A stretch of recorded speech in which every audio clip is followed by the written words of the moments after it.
जय माता दी भक्तों। दुर्गा सप्तशती हिंदू धर्म का एक अत्यंत पवित्र और शक्तिशाली ग्रंथ है, जिसमें माँ दुर्गा की महिमा, उनकी शक्तियों और अधर्म पर विजय की दिव्य कथाएं वर्णित है। उत्तर चरित्र के अध्याय 6 और 7 में हम उस समय की कथा देखते हैं जब असुरों का अत्याचार अपने चरम पर पहुंच जाता है और समस्त देवता असहाय होकर देवी की शरण में आते हैं। तब माँ चंडिका अपनी अनेक शक्तियों को प्रकट करके धर्म की रक्षा के लिए युद्ध करती हैं।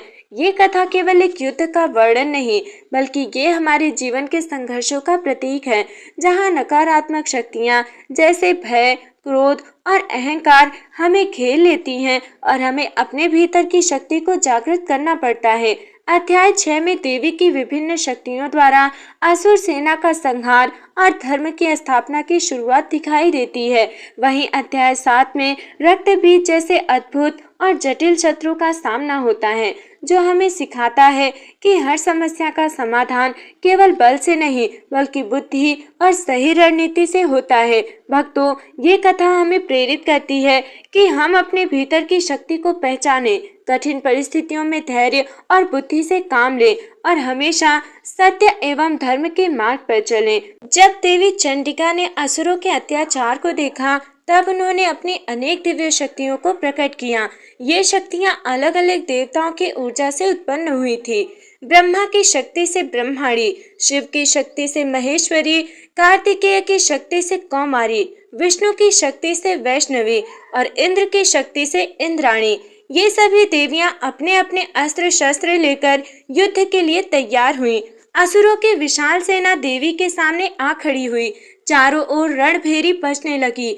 आकाश शस्त्रों की चमक से भर गया। धरती कांपने लगी। देवियां बिना किसी भय के युद्ध में कूद पड़ी। देवी का वाहन सिंह भी अत्यंत उग्र हो गया। वो असुरों को पकड़ पकड़ कर मारने लगा। उसकी दहाड़ से शत्रु डरने लगे। ये दिखाता है कि देवी की शक्ति केवल स्वयं तक सीमित नहीं, बल्कि उनके साथ सब में प्रवाहित होती है। ब्रह्माणी अपने मंत्रों और कमंडलों से असुरों को कमजोर किया। महेश्वरी ने त्रिशूल से उनका नाश किया। वैष्णवी ने चक्र से असुरों के सिर काटे। इंद्राणी ने वज्र से वार किया। हर दिशा में असुरों का विनाश होने लगा। रक्त की नदियां बहने लगी। असुर भयभीत होकर भागने लगे। देवियां और अधिक उग्र होती गईं। ये युद्ध केवल शारीरिक नहीं, बल्कि धर्म और अधर्म का संघर्ष था।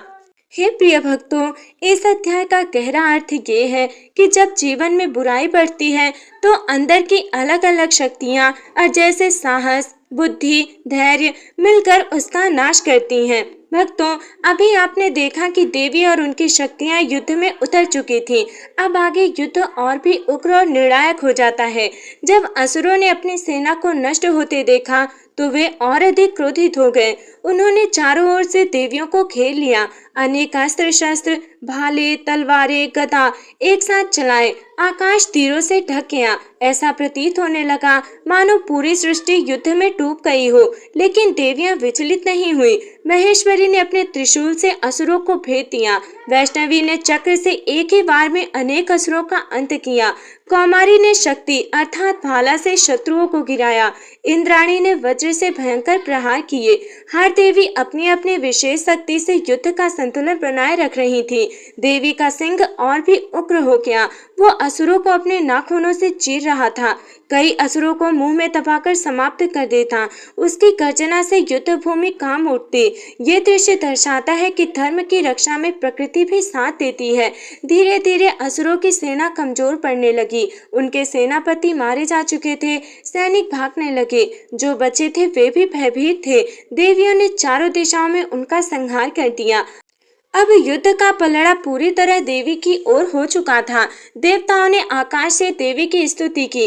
वातावरण में विजय का संकेत मिलने लगा, लेकिन अभी एक बड़ी चुनौती बाकी थी, रक्त बीज असुर, जिसका वर्णन अगले अध्याय 7 में आता है। भक्तों, जब हम अपने भीतर की सभी शक्तियों को एकजुट करते हैं, तो सबसे बड़ी कठिनाइयां भी धीरे धीरे समाप्त होने लगती हैं।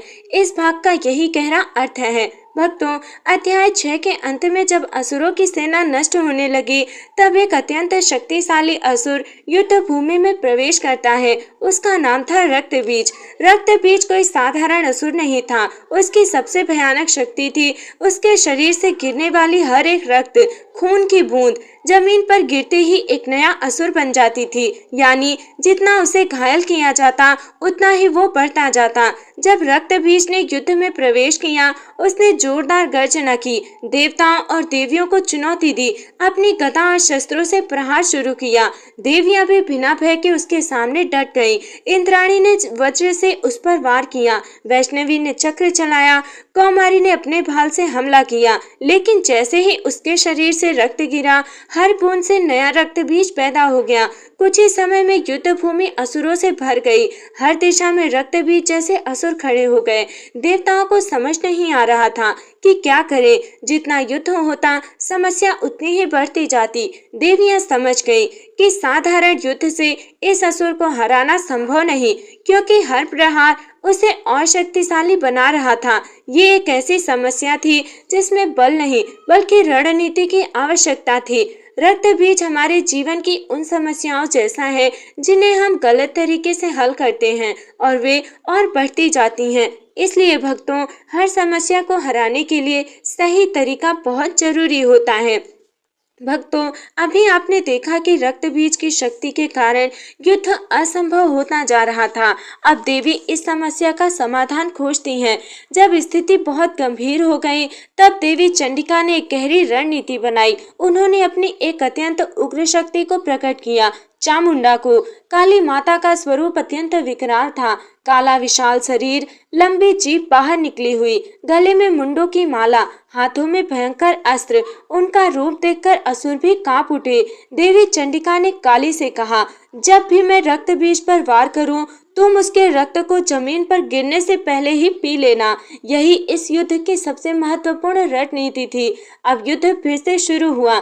देवी ने रक्त बीज पर प्रहार किया। जैसे ही उसके शरीर से रक्त निकला, काली ने तुरंत उसे अपनी जीभ से पी लिया। एक भी बूंद जमीन पर नहीं गिर पाई। अब स्थिति बदल गई। नए असुर पैदा होने बंद हो गए। रक्त बीज कमजोर होने लगा। उसकी सेना समाप्त हो गई। अंततः देवी ने इसे पूरी तरह नष्ट कर दिया। देवताओं ने प्रसन्न होकर देवी की स्तुति की। चारों ओर शांति स्थापित हो गई। अधर्म पर धर्म की विजय हुई। भक्तों, ये अध्याय हमें एक बहुत गहरी सीख देता है कि कुछ समस्याएं ऐसी होती हैं जिन्हें बार बार लड़कर नहीं बल्कि उनकी जड़ को खत्म करके ही जीता जा सकता है। काली माता का रक्त पीना यही दर्शाता है कि समस्या को बढ़ने से रोकना ही असली समाधान है। भक्तों, अध्याय 6 था युद्ध और असुर सेना का विनाश और अध्याय 7 था रक्त बीज जैसी जटिल समस्या का बुद्धि से समाधान। तो हे भक्तों, इस प्रकार दुर्गा सप्तशती के उत्तर चरित्र के अध्याय 6 और 7 हमें केवल एक युद्ध कथा ही नहीं बल्कि जीवन का गहरा ज्ञान भी प्रदान करते हैं। जब अधर्म और नकारात्मक शक्तियां बढ़ती हैं, तब माँ शक्ति अनेक रूप में प्रकट होकर संतुलन स्थापित करती हैं।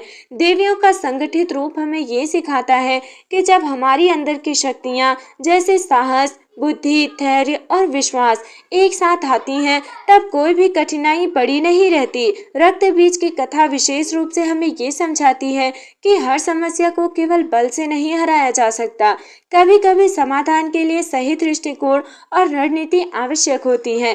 काली का रूप ये दर्शाता है कि बुराई को जड़ से समाप्त करने के लिए हमें अपने भीतर की दृढ़ता और जागरूकता को जगाना पड़ता है। भक्तों, अंतिम संदेश यही है कि धर्म हमेशा अधर्म पर विजय प्राप्त करता है। एकता और सही सोच सबसे बड़ी शक्ति है।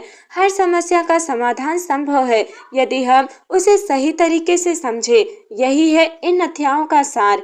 अंधकार चाहे कितना भी गहरा क्यों ना हो, अंत में प्रकाश ही विजयी होता है। जय माता दी भक्तों। राधे राधे।